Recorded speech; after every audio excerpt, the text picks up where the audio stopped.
오늘은 3부 예배 겸 우리 교회가 필리핀 민다나오 다바오시에 있는 단기 선교를 금주에 출발하는데 파송 예배를 같이 드립니다. 나중에 예배 말미에 선교위원장의 사역 보고가 있고 특송이 있고 또 영상을 잠시 보고 또 파송의 노래를 하고 그렇게 하려고 합니다.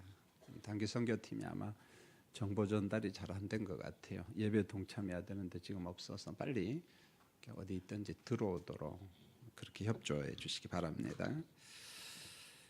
오늘 제가 이제 느헤미야서 두 번째 설교를 하는데, 느헤미야는 페르시아 제국의 관리였습니다. 그래서 느헤미야 1장 11절에 보면 왕의 술 맡은 관원이라, 술 맡은 관원의 직급이 정확하게 어느 정도 된지는 잘 몰라요. 오늘 우리 시대와 비교하면. 그렇지만은 그 왕을 직접 대면하고 그다음 왕에게 필요한 것을 소청할 정도의 신분의 사람이면은 꽤나 높은 사람임을 우리가 알 수가 있습니다. 마침 본토에 있었던 동생 하나니와 두어 명의 사신이 고국으로부터 소식을 가지고 느헤미야에게 찾아왔습니다. 그런데 전달하는 소식이 기쁜 소식이 하나도 없습니다. 유대와 예루살렘이 큰 환난을 당하고 있습니다. 능욕을 당하고 있습니다. 여러분, 이게 무슨 말인 거냐면 예루살렘은 산성이에요. 그래서 그 산성 위에 동네가 있고 주변으로 이제 성읍과 그 다음에 망대를 세우고 성읍으로 들어가는 게 문들이 있는데, 그만 예루살렘 성읍 자체가 무너져 버리고 성벽도 무너지고 성문도 불이 다 타버렸습니다. 그러다 보니까 적들이 예루살렘 성읍을 공격해 오면은 방어할 능력을 상실해 버린 거예요. 그래서 적들이 그저 자기들을 멋대로 약탈해 가고 온갖 횡포를 다 부리는 그런 환경이었습니다. 이런 소식을 접한 느헤미야가 너무 슬프고 그저 눈물밖에 안 나는 거예요. 금식하면서 밤낮 주야로 하나님 앞에 기도를 했습니다. 그리고 성령이 역사를 하는데 하나님의 시간표, 하나님의 때가 딱 되니까 아닥사스드 왕에게, 야, 이제 내가 본토 형편을 우리 임금님에게, 왕에게 내가 이야기를 해야 되겠다. 그래서 왕한테 사실을 이야기합니다. 우리 조상들의 묘실이 다 무너지고 성벽이 전부 다 무너졌습니다. 그런데 저한테 그것을 재건할 수 있는 기회를 좀 주십시오 라고 느헤미야가 간청을 했더니 왕이 그의 청원을 전부 다 들어줬어요. 청원을 갖다가 허락하고, 야, 그러면 좋다, 너 가서 성벽 재건을 허락을 해준 거죠. 그래서 느헤미야 2장 8절은 이것을 종합적으로 느헤미야는, 그래, 내가 왕한테 잘 보여서 내 제주로 허락을 받았다, 그렇게 말하지 않고 내 하나님의 선한 손이 나를 도우심으로 왕이 허락하시고, 꼭 기억하십시오. 지난주에도 강조했습니다. 내 하나님의 선한 손이 나를 도우심으로 왕이 허락했다. 모든 영광을 누구한테 돌렸어요? 하나님 앞에 다 돌려서 하나님 감사합니다. 감사합니다. 자, 아닥사스드 왕은 이제 성벽 재건할 일정을 정합니다.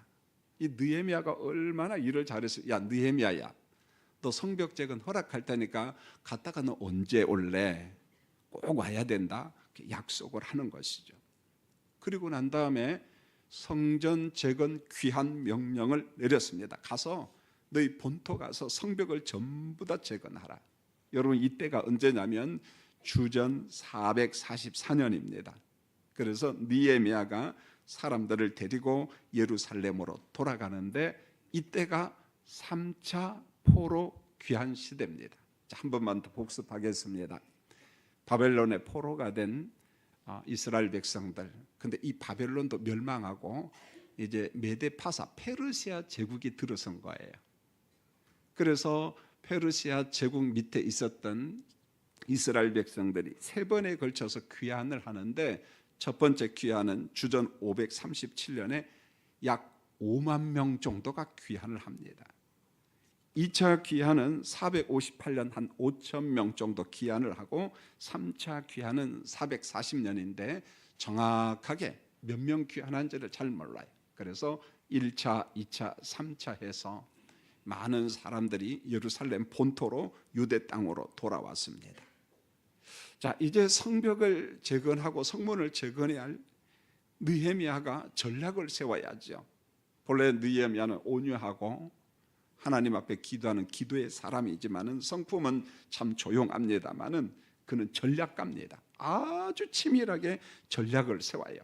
그래서 느헤미야 2장 12절에 보니까 밤중에 일어나서 아주 깊은 밤중에 몰래 몇몇 사람들을 데리고 예루살렘 성벽을 구석구석 순찰을 했습니다. 돌아다닌 거죠. 어떻게 이 성벽을 재건할까?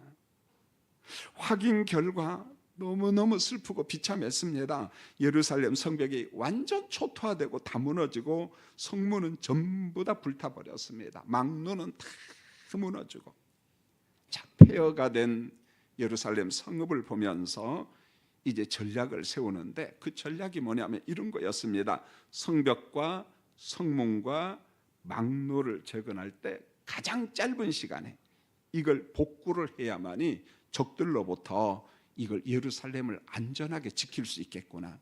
핵심이 뭐냐면 가장 짧은 시간에 성벽을 복구해야 된다, 재건해야 된다. 이것만이 우리 본토에 살고 있는 민족이 살 수 있는 유일한 길이다. 그래서 이 느헤미야는 동료들과 회의를 하면서 전략을 세우는데 가장 짧은 시간에 무너진 성벽과 성문과 성루를 갖다가 복구하자, 그렇게 결정을 내렸습니다. 자, 이제 느헤미야 3장으로 넘어오면은 성벽과 성문을 재건하는 전략 방법이 나오는데 느헤미야 3장 1절을 잘 보시면은 대제사장 엘리야십이 그의 형제 제사장들과 함께 일하고 양문을 건축하고 성별하고 문짝을 달고 그 성벽을 건축하여 한매야 망대로부터 하나넬 망대까지 성별하였고, 이렇게 말합니다. 여러분 여기 보면은 엘리야십이 나오죠.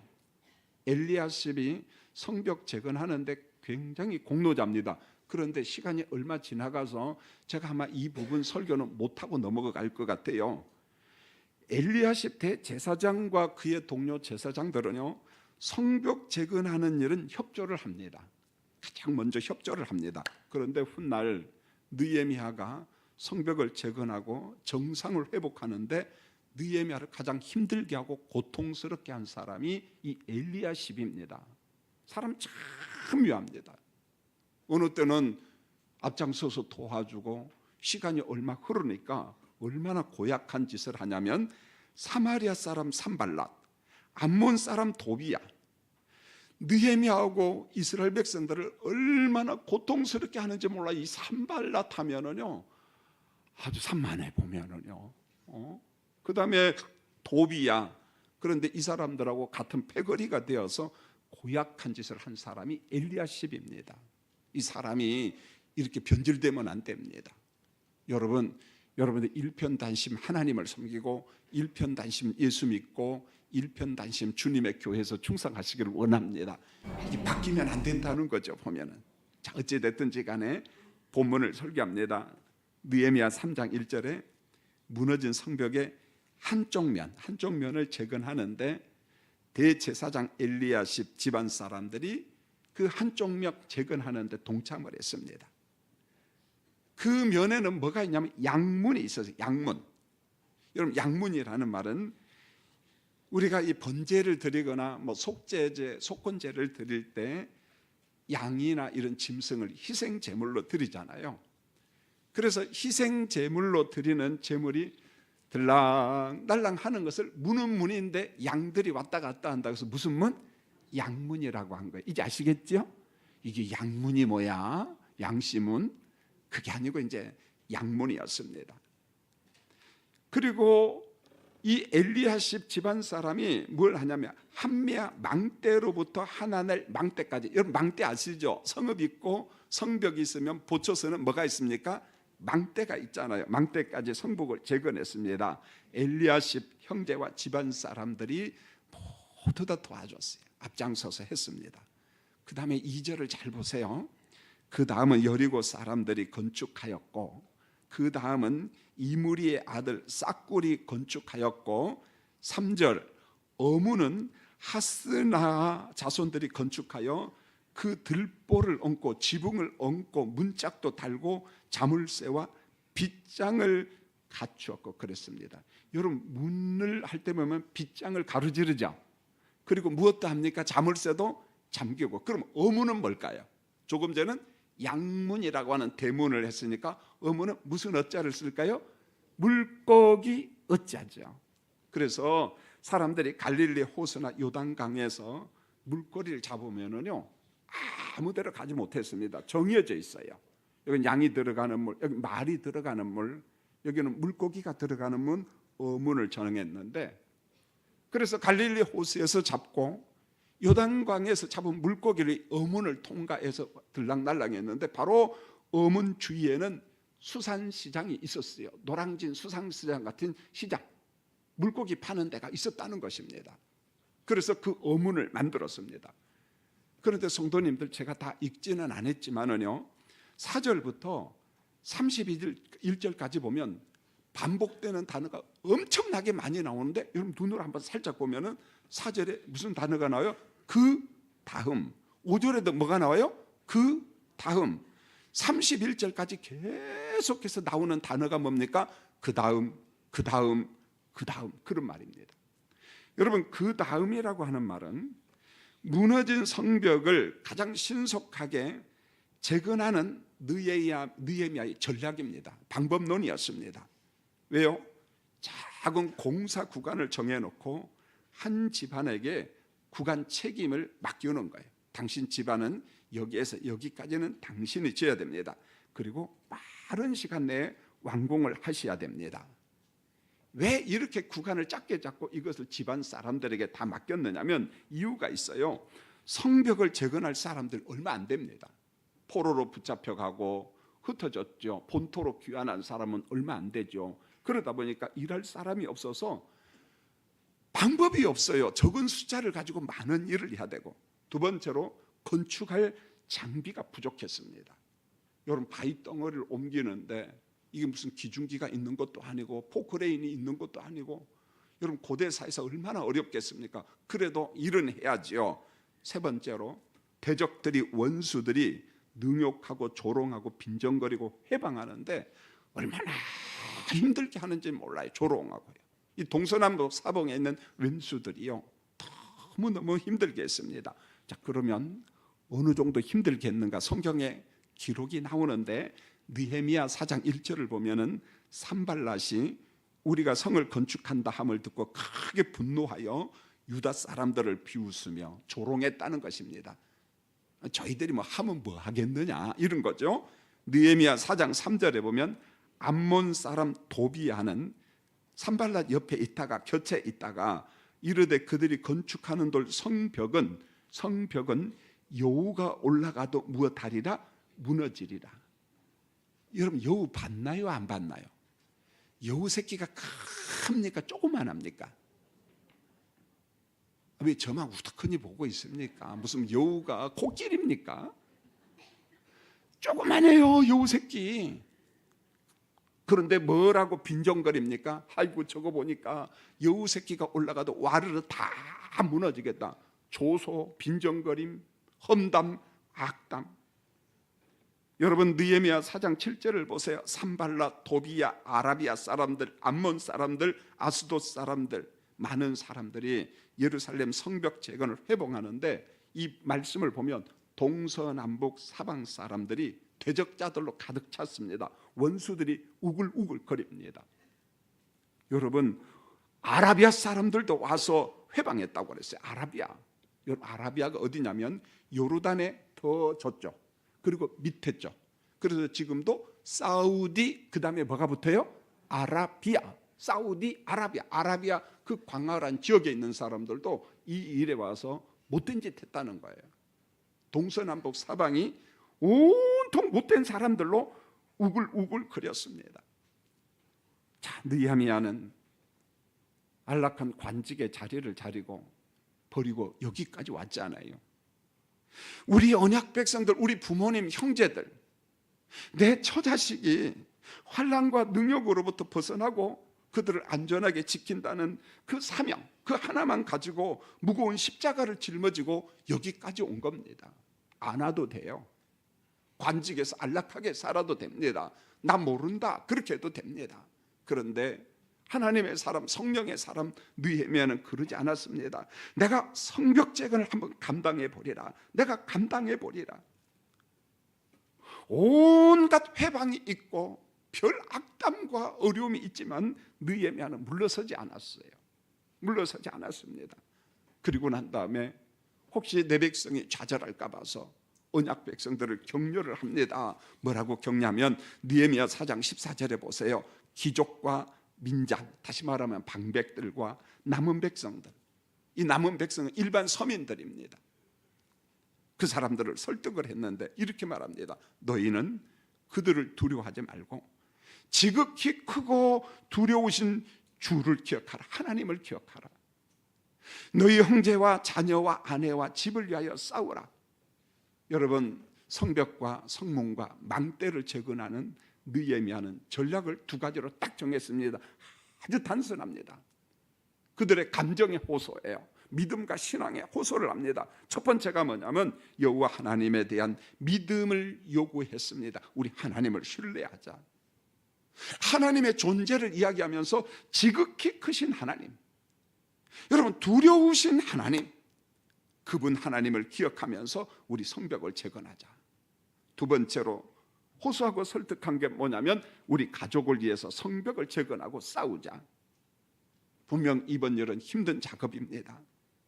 그러나 우리 부모님과 우리 형제와 내 자녀와 사랑하는 아내를 위해서 우리가 성벽을 재건해야만이 된다.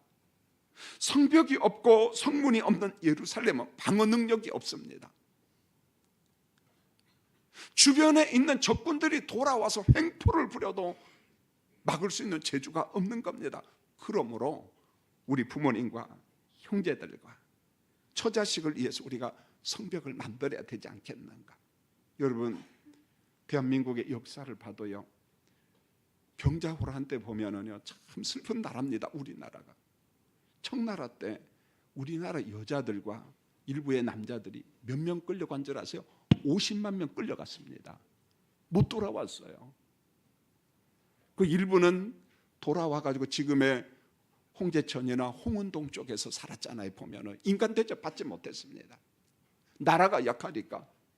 제가 지금 이스라엘 역사 이야기를 하는데 이스라엘 역사뿐만 아니고 임진왜란, 병자호란 이런 난이 일어났을 때 어렵게 사는 대한민국은요, 우리 조상들은요 1, 2만 명 끌려간 게 아니에요.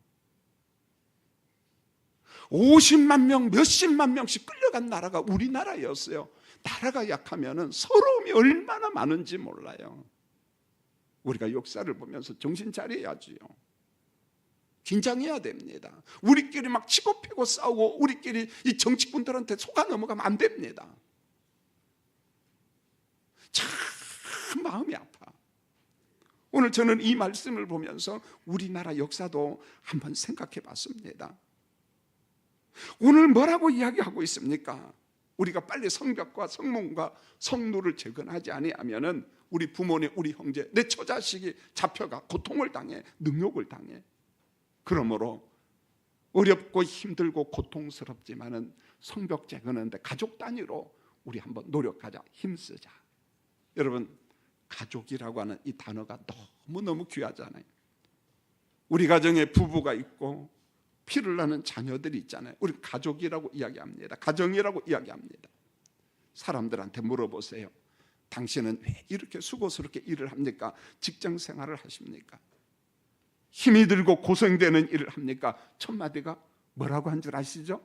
여러분들 뭐라고 이야기합니까? 이럴 때 누구 때문에 일한다고요? 가족 때문에 일한다. 저는 가끔 텔레비전에 극한 직업 익스트림 짭 해가지고 나올 때 보면은요 참 도전을 받아요. 어떤 눈물이 나기도 하고요. 먼지구덩이, 돌가루, 흙가루 속에서 정말 고통스럽게 일을 합니다. 허리 한번 펴지 못하고요. 그들에게 질문을 던져요. 왜 이렇게 수고스럽게 합니까? 30년, 40년, 50년, 70년 일합니까? 첫 마디가 뭐냐면 가족 때문에 일을 합니다. 가족 때문에 일을 합니다. 내가 힘이 들지만 가족 때문에 인내할 수 있고, 내가 가족 때문에 일합니다. 가족. 그렇게 이야기를 합니다. 여러분, 인간의 성품 가운데 도덕적 성품이라고 하는 단어가 있습니다. 상당히 고상한 뜻입니다. 이 도덕적 성품이라고 하는 말은 여러 가지 설명이 가능해요. 자, 그러나 이 도덕적 성품의 핵심은 뭐냐면은 뭐가 옳고 그른가를 판단합니다. 그리고 선택하고 옳은 것을 실천합니다. 도움이 필요한 사람, 어렵게 살아가는 사람, 내가 도와야 되겠다고 하는 사람들, 그들을 향해 내 것을 주는 거예요. 그걸 헌신이라고 이야기하고, 희생이라고 이야기하고, 봉사라고 이야기하고, 사랑이라고 이야기합니다. 예수님의 이중계명도 하나님을 사랑하라, 그 사랑 그대로를 가지고 내 이웃을 내 몸처럼 사랑하라. 여러분, 예수님의 이중계명은요, 우리 인생을 살아가는 기준입니다. 잣대입니다. 언제나 이 사랑의 기준, 이걸 가지고 내 옆 사람을 보고 어려운 사람을 봐야 돼요. 그런데 이와 같은 성품도 자연적으로 생기는가? 물론 타고난 성품이 좋은 사람도 있겠지요. 그러나 도덕적 성품, 신앙의 영적 성품은요, 어떻게 생길 줄 아세요? 그냥 생기기보다는 내가 직접 고생합니다. 절망을 경험해 봅니다. 슬픔을 경험해 봅니다. 어려움 당한 사람들 안에서 그들을 섬기면서 내 도덕적 인격과 성품이 좀 더 고상해지는 거예요. 여러분, 도덕적 성품은 위에서 뚝 떨어지는 게 아닙니다. 산상교훈의 핵심이 뭐냐? 주님의 제자들아, 이와 같은 도덕적 성품을 가져라. 여러분의 착한 그 행위를 사람들에게 보여줘라. 이게 뭡니까? 도덕적 성품이거든요. 그리하면은 여러분들의 소금됨, 빛됨, 소금의 삶, 빛의 삶, 소금의 역할, 빛의 노릇하는 것을 보고 사람들이 야, 예수는 저런 거야. 그리고 예수 믿는다는 것입니다. 여러분, 직분자 결단 시간에 제가 이야기한 거 한 번 또 이야기합니다. 지난주에도 이야기했습니다. 인도 속담을 이야기했습니다. 옆에 있는 사람이 코를 갖다가 싹 칼로 베버리고 장미꽃을 가지고 가서 야, 이 장미꽃 향기가 참 좋아. 향기를 한번 맡아봐. 그럼 맡을 수 있어요? 못 맡아요? 왜 못 맡아요? 코가 없는데. 이게 무슨 말입니까?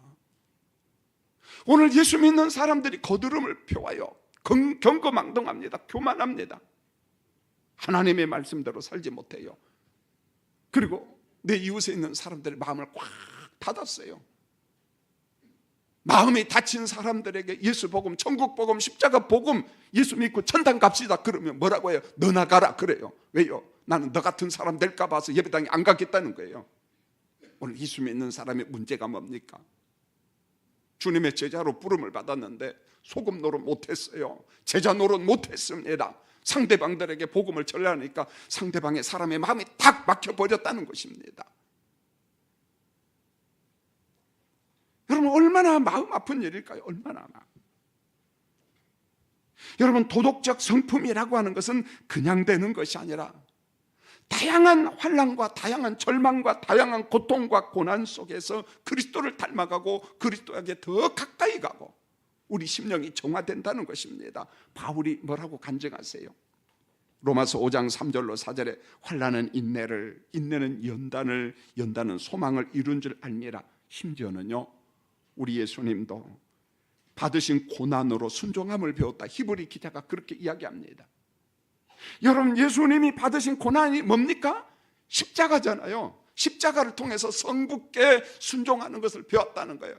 예수님도 아버지 어찌하여 나를 버리시나이까? 인성을 입으신 예수님은 십자가 고난을 감당하기 어려웠습니다. 그러나 그 고난 받으심, 그것을 통해서 순종함을 배웠다. 여러분, 우리 인생에게 찾아오는 고난과 질병과 고난과 재난, 고통 안에 인내가 있고 그 고통을 인내함으로 우리 성품이 겸손해지고 그리스도를 닮아간다는 것입니다. 도덕적 성품이 강화된다는 것입니다. 여러분, 다시 한번 직장 이야기를 하려고 합니다. 가족 이야기를 하겠습니다. 직장 생활을 하는 사람들이 가끔가다 이런 고백을 합니다. 내 가족만 없으면 회사를 좀 그만두고 그럴 때가 참 많지요. 왜요? 이 세상에 나가서요, 돈 100만 원 번다는 게 쉽지 않습니다. 젊은 사람은 못 모르고 뭐 여기만 일터냐? 뭐 다른 데는 돈벌이 할 것 없는 줄 아느냐고 큰소리 꽝꽝 치고 나가는데 나가보세요, 여러분요. 여러분 기다린 사람 한 명도 없어요. 어서 와라, 우리 회사 내가 돈 많이 줄 테니까. 그런 것 없어요, 여러분요. 그런 것 없습니다. 산다는 게 만만치가 않습니다. 언젠가 2018년도 4월 달에, 작년에 참 나라가 어지러웠잖아요. 대한항공 회장님 둘째 따님 광고회사 직원하고 대화하다가 뭐가 마음에 안 들었는지 자기 앞에 있는 물컵을 갖다가 확 던져버렸는가 봐요. 뭐 던졌다 뭐 안 던졌다. 그런데 그 안 던졌겠습니까? 던졌으니까 그러지. 에? 마음이 참 상했습니다. 그런데 그 둘째 딸이 막 고래고래 소리 지는 걸 녹음을 했더라고. 요즘 무서운 세상입니다. 제 설교 녹음할 필요 없어. 방송실에서 다 녹음했으니까, 여러분. 예. 그러니까 그거 들으면 됩니다. 보면은 얼마나 소래를 갖다가 고래 지르는지, 이게 괴물인지 사람인지 나도 모르겠더라고. 그런데 그 옆에 그 고래고래 소리 지르는 그 딸을 보고 이 심리 분석과 상담가들이 뭐라고 했냐면, 이 자매는, 이 아가씨는, 이 부사장님은 분노 조절 장애, 분노가 치밀어오면 조절을 못해, 통제를 못한다는 거예요. 그러니까 막 소리를 고래고래 지르다가 화가 나니까 자기 앞에 있는 물컵을 갖다가 사람 앞에 던져버린 겁니다. 그 다음에 저 혼자 추측을 합니다. 물컵으로 던져서 수모를 당한 그 사람, 제가 봤을 때 사표 내지 않았을 것 같아요. 근데 총각으로 사람은 냈을 것 같아요. 왜요? 집에 누가 있나요? 가족이 있거든요. 집에 가족이 있고 아내가 있습니다. 여러분, 아무리 분노가 치밀어오고 사표를 던지고 싶어도요, 남자들이요, 가족이 있으면 참습니다. 참아요. 보면은 수모를 당하면서 가족 때문에. 그렇구나. 우리 인생에 어려움이 찾아올 때 내 가족이 버팀목이 되어주는구나. 내 가족이 버팀목이 되어주는구나. 그래서 나이와 상관없이 결혼한 사람은 철든 사람, 결혼 안 하는 사람은 가끔 가다가 철이 조금 덜 든 사람이 있다는 거죠. 보면 왜? 저 자식이 있거든요. 가족이 있거든요. 보면은요, 내 가족이 버팀목이라는 거예요. 자, 느헤미야의 성벽 재건의 논리를 다시 한번 보죠. 가족들의 생명을 지키자. 그래서 느헤미야 4장 21절을 보세요. 공사를 하는 동안 무리의 절반은 태양이 떠오를 때부터 별이 뜰 때까지 창을 잡고 일을 합니다. 창을 잡고 일을 해요. 여러분, 느헤미야 4장 22절, 밤에는 파수하고 낮에는 일을 했습니다. 여러분, 낮에 일하면 이 돌 쌓는 작업이 얼마나 힘듭니까? 주무셔야 되는데 원수들 때문에, 대적 때문에 잠을 자지 못하고 밤중에 파수하고 보초 쓰고, 느헤미야 4장 23절, 밤에도 옷을 벗고 못하고 잠을 잡니다. 옷을 벗지 못하고 잠을 청해요. 물을 길러 갈 때도 병기를 들고 갑니다. 이 환경이 얼마나 열악한 환경인가요? 무너진 성벽을 쌓는데 가족 단위로 구간을 정해놓고 할당된 구간만큼은 집안 사람들이 어떤 일이 있어도 해야 됩니다. 느헤미야 총독이 간청합니다. 그래야만이 우리 가족이 살 수 있어요. 능력을 받지 않습니다. 서러움을 당하지 않습니다. 우리 구간은 우리가 재건합시다. 미루지 말고 충성합시다. 그런데 그 결과 하나님의 일하심 기적이 나타나는데, 느헤미야 6장 15절, 여러분 우리 말씀을 같이 한번 읽어볼까요? 시작. 성벽 역사가 52일 만에 엘루월 25일에 끝나니. 여러분 여기 보세요. 성벽 공사가 며칠 만에 끝났다고요? 52일 만에. 예루살렘 성읍이요 작지 않습니다. 굉장히 큽니다. 그리고 성벽이 높습니다. 적들이 못 들어와야 되니까.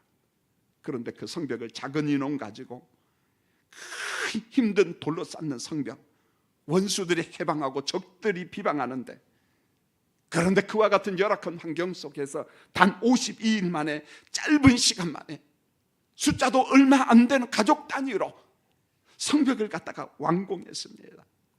52절에 보면은 52일에 대한 느헤미야 선지자, 느헤미야 총독이 신앙 고백을 합니다. 느헤미야 6장 16절 스크린 보면서 같이 한번 또 읽겠습니다. 시작. 우리의 모든 대적과 주위에 있는 이방 족속들이 이를 듣고 다 두려워하여 크게 낙담하였으니 그들이 우리 하나님께서 이 역사를 이루신 줄 알니라. 누가 이뤘다고요? 하나님. 52일 만에 완공된 이 사건을 보고 주변 사람들이 놀랐어요. 낙담했습니다. 야, 정말 하나님이 함께 하시는구나. 저들한테 함부로 하면 안 되겠구나. 오늘 느헤미야는 52일 공사를 마치고 난 다음에 간증했습니다. 우리 하나님께서 이 역사를 이루신 것입니다. 우리 하나님께서 이 일을 하셨습니다. 우리 하나님께서 이 일을 하셨습니다. 여러분, 그렇게 고백하고 있습니다. 여러분, 본문이 주는 결론입니다. 성도님들, 여러분 인생에 어려움이 있고 교역자 회의를 할 때마다 말미에 교구별로 보고를 받습니다. 환자 보고입니다.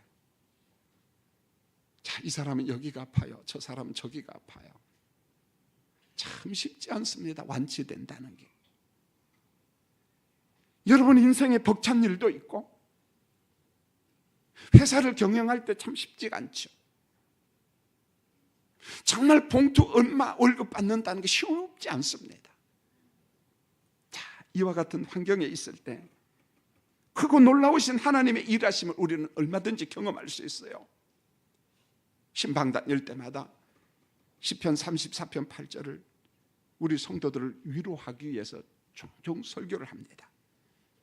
다윗이 사울왕을 피해서 도무지 살 방법이 없어서 국경선을 넘어가 망명을 갑니다. 망명을 가가지고 미친 척도 하고 참 별짓을 다 합니다. 그런데 그가 고백합니다. 시편 34편 8절에 너희는 여호와의 선하심을 맛보아 알지어다, 이렇게 말합니다. 하나님의 일하심을 맛보아 알지어다. 내가 위기 가운데 있을 때, 내가 죽음의 환경에 있을 때 여호와 하나님께서 나와 함께한 그 선하심, 그것을 반드시 맛보아 알지어다, 이렇게 이야기하고 있어요. 맛보아 알지어다. 사랑하는 성도님들, 이론적 하나님을 뛰어넘어서 성경에서 약속한 하나님을 경험하시고 간증하는 우리 교인들이 되기를 원합니다. 하나님의 도우심을 한번 경험해 보세요. 하나님이 이 일에 함께 하셨구나. 나는 별 재주가 없었어. 우리 성도님들 인생 가운데 이번 한 주간도 우리 필리핀 단기 선교팀도 전 목사님하고 민다나오 다바오 정말 가난한 지역입니다. 그 가난한 사람들 싸구려 동정하지 마시고 진지하게 섬기며 사랑하면서 하나님의 일하심을 경험하는 우리 모든 성도가 되기를 예수님의 이름으로 축원드립니다. 기도하겠습니다. 하나님, 우리 앞에 원수가 있고 대적이 있고 직장에서 일하는데 시기하고 질투하는 사람도 있고 어느 때는 참 참담할 때가 많이 있습니다. 그럴 때마다 하나님의 크고 들어오신 손길을 경험하고 내 가정을 한 번 더 생각하면서 내 성질대로 인생을 살아가는 것이 아니라 성령의 인도하심을 따라 차분하게 절제하면서 충성스럽게 살아가는 우리 교인들 되게 도와주시옵소서. 다윗이 고백한 것처럼 내가 위기 가운데 있을 때 하나님의 선하심을 경험하는 우리 교인들 되게 도와주시옵소서. 예수님의 이름으로 축복하며 기도합니다. 아멘.